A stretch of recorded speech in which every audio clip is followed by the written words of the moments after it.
નમસ્કાર મિત્રો, આમ આદમી પાર્ટીના આગેવાન તથા ધારાસભ્ય ચૈત્રભાઈ વસાવા લાંબા સમયથી જેલમાં હતા, પરંતુ આજે એક નવી ઐતિહાસિક પળ આવી છે.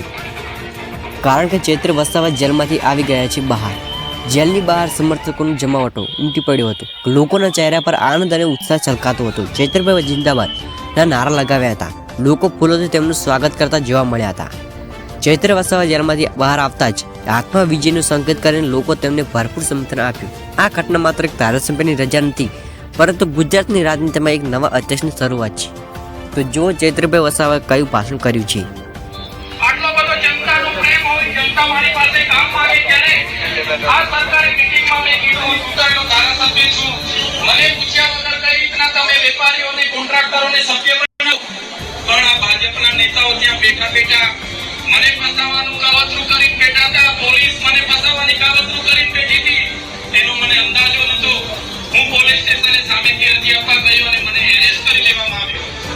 એક વિપક્ષના ધારાસભ્ય તરીકે સંવિધાને અમને સત્તા અને પાવર આપ્યા છે, છતાં આ લોકોએ મને 2 વાગે એરેસ્ટ કરી લીધો અને એફઆઈઆર રાતે એમણે 307 જેવી ગંભીર કલમો લગાડીને અહીંના આઈપીએસ અધિકારીના ઇશારે મને જેલ હવાલે કરવામાં આવ્યો. વડોદરા સેન્ટ્રલ જેલમાં 20 દિવસ જેટલો સમય મેં કાઢ્યો. ત્યારે મને એટલું દુઃખ થયું કે મારો ડેડિયાપાડા, પ્રાગપર અને નર્મદા જિલ્લાના જે લોકો છે એ મારો પરિવાર છે. એ પરિવારના દુઃખના પ્રસંગોમાં હું હાજર નહીં રહી શક્યો. એ પરિવારના મેં સુખના પ્રસંગોમાં હાજર નહીં રહી શકું, એનું મને દુઃખ છે.